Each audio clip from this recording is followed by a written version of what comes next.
Buenos días a todos, queridos hermanos. Les saludo en esta nueva semana que el Señor, nuestro Dios, nos concede la oportunidad de la vida, y con la oportunidad de la vida nos concede poder experimentar su presencia y su amor.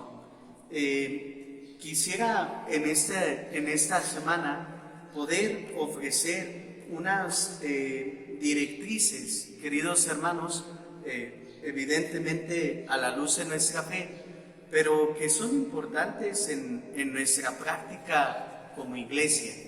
Hay muchas cosas que a veces quizá desconocemos del caminar o del proceder de la iglesia, y son las que quise ofrecer en esta semana.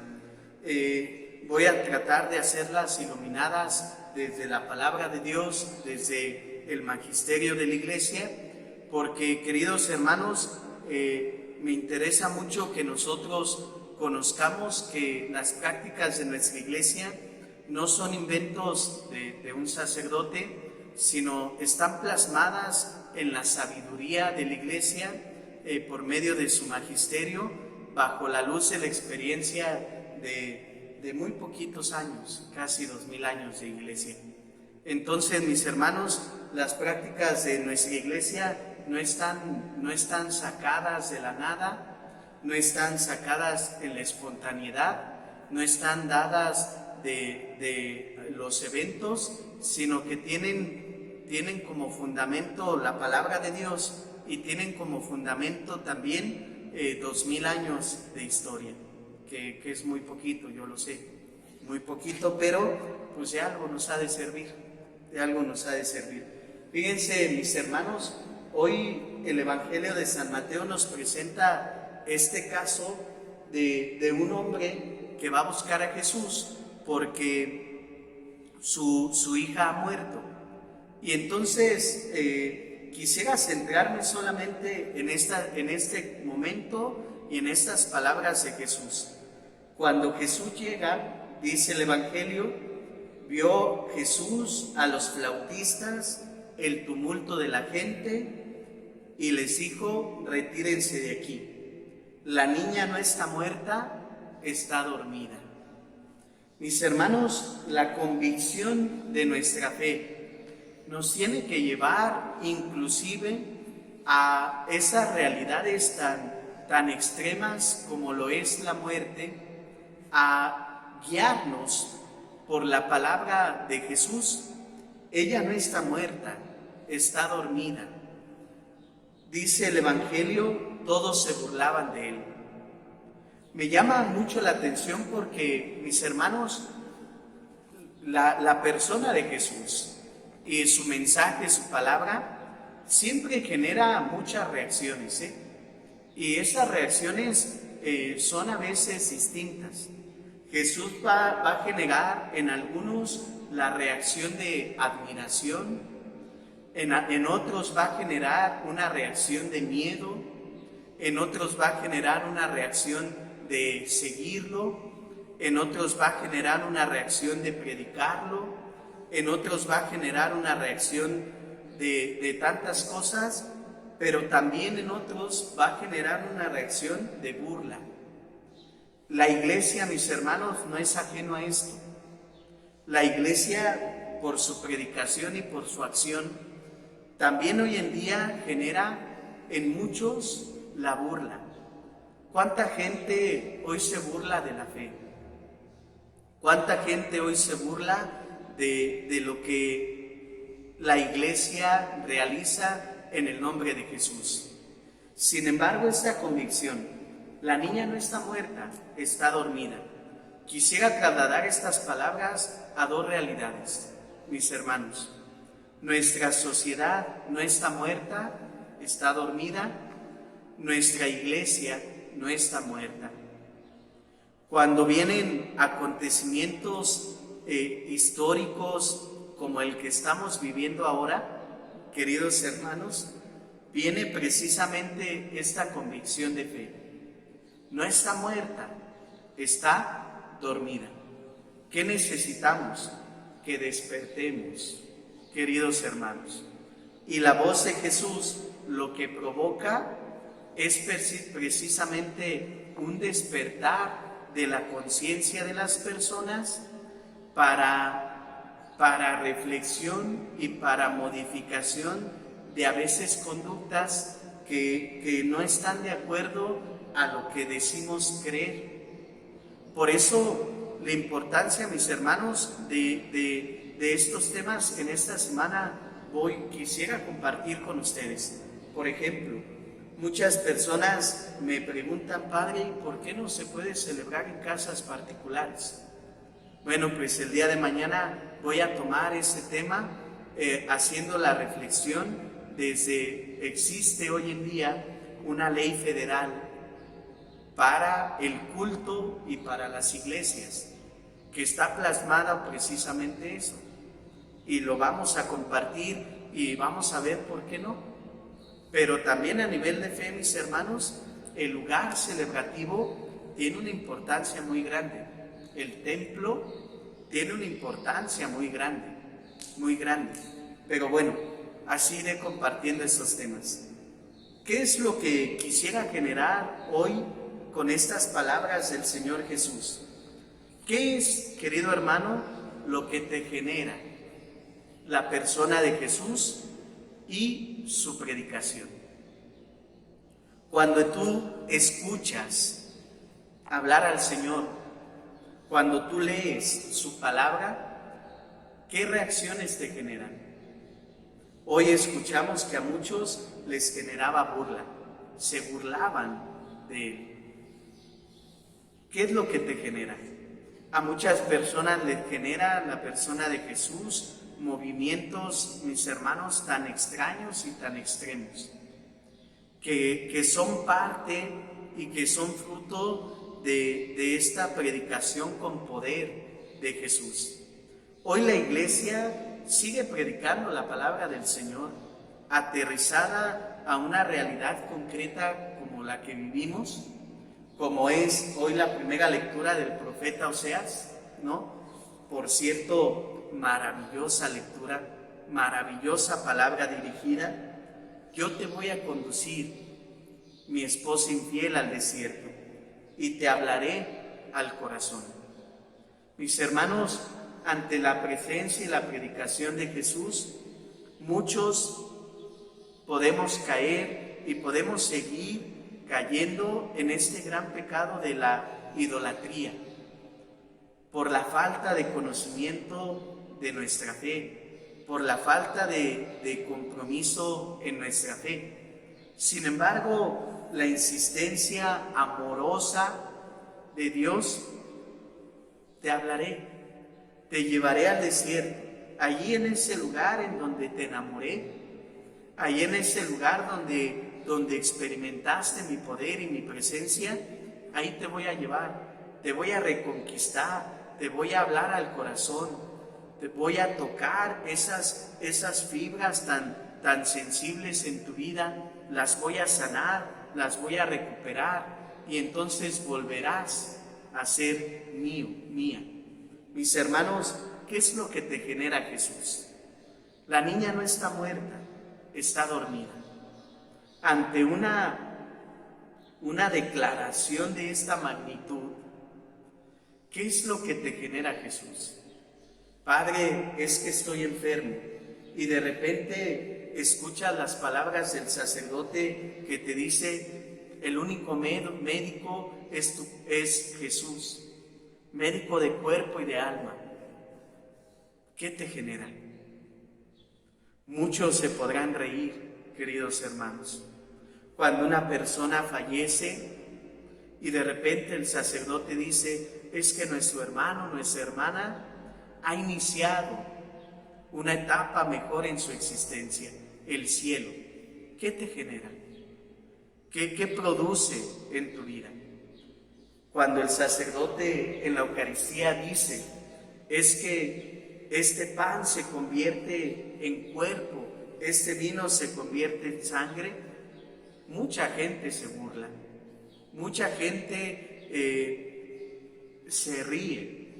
Pero a ti, cristiano, ¿qué te genera? Cuando el sacerdote te impone las manos y te dice, yo te absuelvo tus pecados, ¿qué te genera?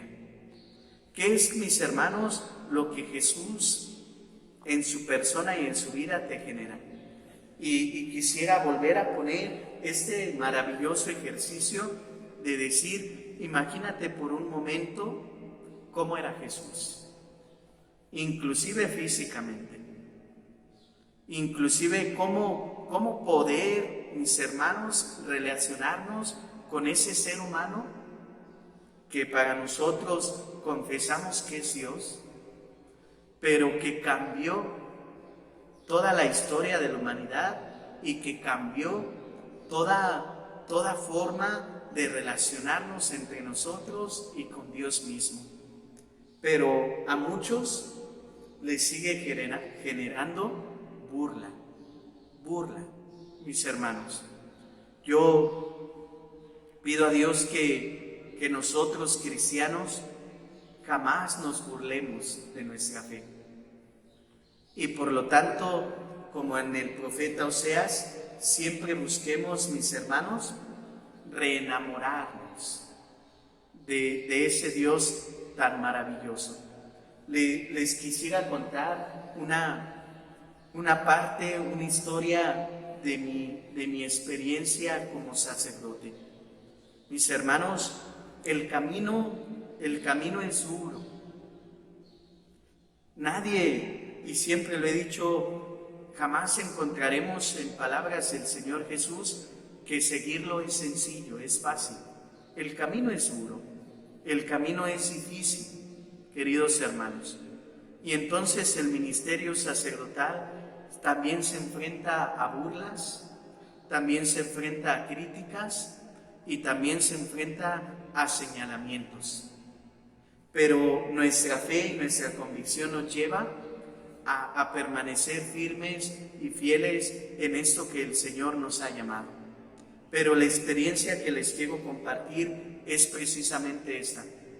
Una de mis primeras experiencias como sacerdote fue haber llegado a una comunidad parroquial, queridos hermanos, y en esa comunidad parroquial recuerdo muy bien que cuando me senté a confesar, hubo una persona que se burló de mí, porque me dijo, con usted me voy a confesar, si usted parece mi hijo, usted no tiene ni 30 años, y sí, en ese tiempo no tenía ni 30 años. Usted es muy joven, ¿qué me puede decir usted a mí? Y se burlaba, queridos hermanos. Mi experiencia fue que a los 3 días va un familiar de esta persona a buscarme y decirme, padre, es que está muy grave y pide que vaya. Fui y las primeras palabras de esta persona fueron, padre, me disculpo porque me burlé de la fe, cuestioné quizás su juventud y puse en prejuicio su juventud antes que la acción de Dios. Mis hermanos, Dios se vale de acontecimientos y de personas para mostrar su poder, su amor y su misericordia. Pero cuando el ser humano cuestiona más el medio que el fin, que es Dios, entonces el fin no podrá hacer nada. Es decir, Dios no podrá hacer nada cuando tú cuestionas el medio por el cual Dios actúa. Es una invitación a decir, mis hermanos, confía en que Dios se manifiesta por muchos medios.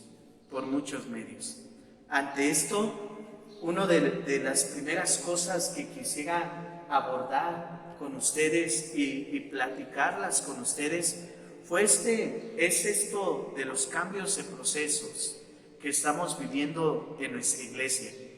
Uno de los cambios que se ha tenido en nuestra iglesia, mis hermanos, fue, por ejemplo, que es lo que quisiera compartir, el proceso de preparación para la recepción de la primera comunión, de la Eucaristía. Todos sabemos hoy en día, mis hermanos, en Ecatepec, que la indicación del obispo, de nuestro obispo, fue el proceso de formación de los pequeños, ahora es de 2 años. ¿Cuál fue el medio? Un catecismo proporcionado por la diócesis.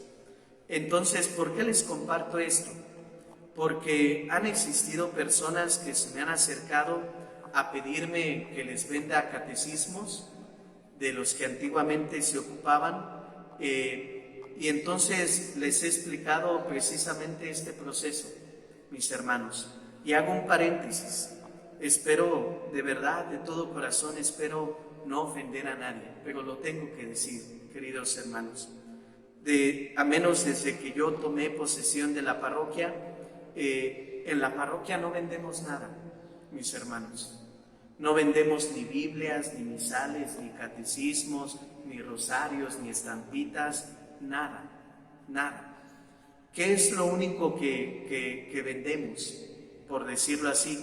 El cirio pascual, que ocupamos en la Semana Santa para la celebración de la Vigilia Pascual. Ese sí lo proporcionamos en la parroquia, que por cierto todavía tengo. Si alguien quiere adquirir, puede venir a la parroquia. El cirio pascual y estas veladoras de la Divina Providencia que las utilizamos en diciembre, muy especialmente el primero, bueno, ni en diciembre, el 1 de enero, como un signo de la Divina Providencia. Es lo único que ahorita en la parroquia estamos metiendo. ¿Por qué fue la decisión, mis hermanos? Pues porque a veces tenemos esta mala visión de que los sacerdotes hacemos negocio de todo, de que los sacerdotes vendemos todo, y esa fue la decisión que tomé en ese momento, fue de no vender nada en la parroquia, que hasta el día de hoy se está llevando a cabo. Y les quiero comunicar, en la parroquia no vendemos nada. Si quieres que tu pequeñito reciba la primera comunión, tiene que entrar a un proceso. El proceso marcado por nuestro obispo. 2 años. ¿Cuál es el catecismo? El catecismo que se ha proporcionado desde la diócesis. ¿Cómo se adquiere? Bueno, haces la inscripción a la parroquia y la parroquia solicita los catecismos a la catedral, y la catedral nos lo da a la parroquia y la parroquia entrega a los niños que se han inscrito. Este es un medio, mis hermanos, para evitar toda clase de confusión, porque con mucho dolor, y lo digo así, porque ha sido una realidad que me ha dolido mucho, con mucho dolor me entero que hay hermanos, tristemente, que siguen con estas prácticas, ¿no? Las personas que han venido a la parroquia y me han dicho: Padre, vengo y véndame esto, les he explicado esto, les he dicho que en la parroquia no se vende nada, pero de repente me dicen: pero tal persona sí. Bueno, mi respuesta es: pues ve y busca a esa persona en su casa. La parroquia no, queridos hermanos. Vuelvo a repetir, ¿qué es lo que en la parroquia se proporciona? Estos cirios pascuales, que todavía tengo, y estas velitas de la Divina Providencia en torno a diciembre, enero. Mis hermanos, perdón que lo comunique por estos medios, de hecho ya lo había comunicado a la comunidad entera, perdón que ahora lo haga. Mi intención no es ofender a nadie, mi intención no es exhibir a nadie, mi intención es, mis hermanos, que entremos todos en un proceso, y que entremos todos en un mismo caminar, La Iglesia pierde credibilidad cuando cada quien va caminando por caminos que quiere caminar. La unidad quiere decir que caminemos de acuerdo a nuestros pastores, Y con esto, mis hermanos, vuelvo a insistir, ¿qué es lo que hoy, con todo esto, la predicación de Jesús nos genera? Espero que la predicación de Jesús nos genere un compromiso mayor y no una burla. Pero a mí me llama mucho la atención que hay hermanos que a veces con el nombre de Jesús, bajo la predicación de Jesús, hagan prácticas que nada tiene que ver con esa predicación, ni mucho menos con el magisterio de la Iglesia. Mis hermanos, vuelvo a repetir, no lo hago por lastimar a nadie, por exhibir a nadie, lo hago y tómenmelo así, espero que lo tomen así, como una corrección fraterna, queridos hermanos, porque necesitamos caminar todos bajo los mismos lineamientos.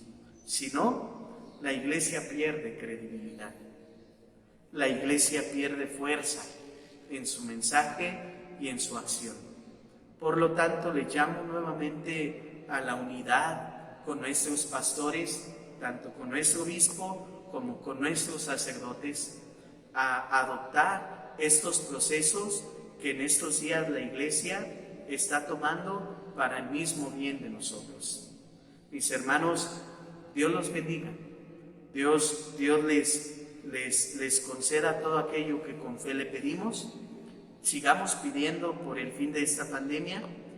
Hoy les invito a elevar nuestras oraciones por la pronta reapertura de nuestros templos, para que el Señor nos conceda prontamente estar nuevamente aquí. Dios les bendiga a todos. Mañana nos vemos. Mañana quiero compartir con ustedes este tema, que es un poquito más amplio, de el por qué no podemos celebrar en casas particulares, en jardines de eventos, en salones de fiestas. Y un poco esta terminología de qué es un sacerdote válidamente ordenado y cómo identificar a un sacerdote, a un pseudo sacerdote. Dios les bendiga a todos. Déjense amar por Dios, como hoy el profeta Oseas nos lo regala. Déjate hablar, déjate guiar por Dios y que Dios nos bendiga a todos.